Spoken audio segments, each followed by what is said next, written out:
विदेश में यात्रा भी करते हैं। देखिए, एक हिंदू के लिए सबसे महत्वपूर्ण गाय है, क्योंकि हिंदुओं के जो 33 कोटि देवता हैं वो अगर किसी एक जगह में रहते हैं तो वो गाय है। और उसका वेद में, शास्त्र में, पुराण में सर्वत्र बहुत महात्म्य कहा गया है। ऐसी गाय जिसको हम माता कहते हैं वो काट करके और उसके बोटी बोटी करके उसका मांस बेचा जा रहा है। इससे बढ़कर के दूसरा कलंक कौन हमारे माथे पर होगा और पीड़ा कौन सी हमारी होगी। तो स्वाभाविक है कि किसी भी हिंदू के मन में ये तो पीड़ा है ही है और इसके निवारण हो जाना चाहिए, क्योंकि अब 75 साल से ज़्यादा का समय हो गया देश में अपनी सरकार बने। जब दूसरे लोग थे हमसे पराए, वो अगर ये सब कर रहे थे तो उनको हटाया हमने। इसीलिए तो स्वराज्य स्थापित किया था कि गौ माता की हत्या रुक जाए, वो नहीं रुक रही है। तो इसीलिए ये सब प्रयास करने पड़ रहे हैं और आगे और भी जो प्रयास करने पड़ेंगे हम लोग करना चाहते हैं। किसी भी दशा में गौ हत्या को अब स्वीकार नहीं करना चाहते।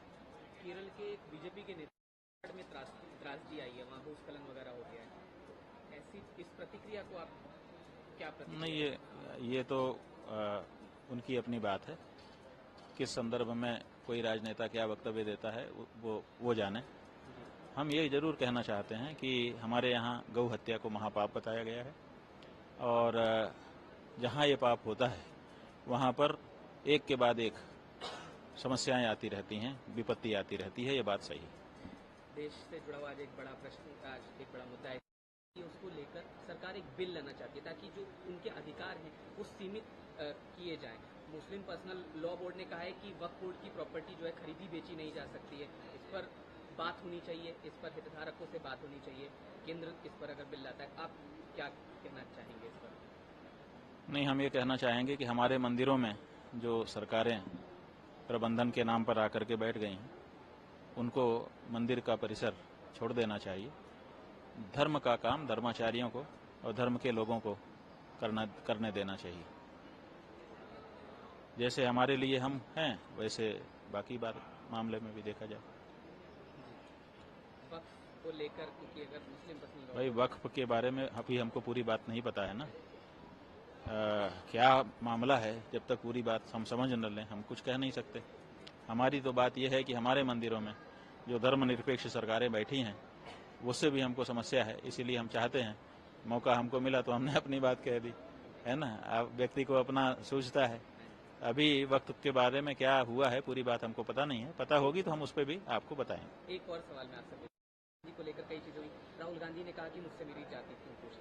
तो एक तरफ जातीय जनगणना की बात भी चल रही है, तो अगर इस पर आपकी एक प्रतिक्रिया कि कैसे देखते हैं इस पूरे मुद्दे को, क्योंकि लगातार विपक्ष तो सवाल उठा रहा है मगर नहीं, जो जाति की जनगणना की जो बात है वो एक पक्ष कह रहा है कि जाति की जनगणना होनी चाहिए ताकि जिसका जितना हिस्सा है, हिस्सेदारी उसकी है, उतनी उसकी भागीदारी हो जाए।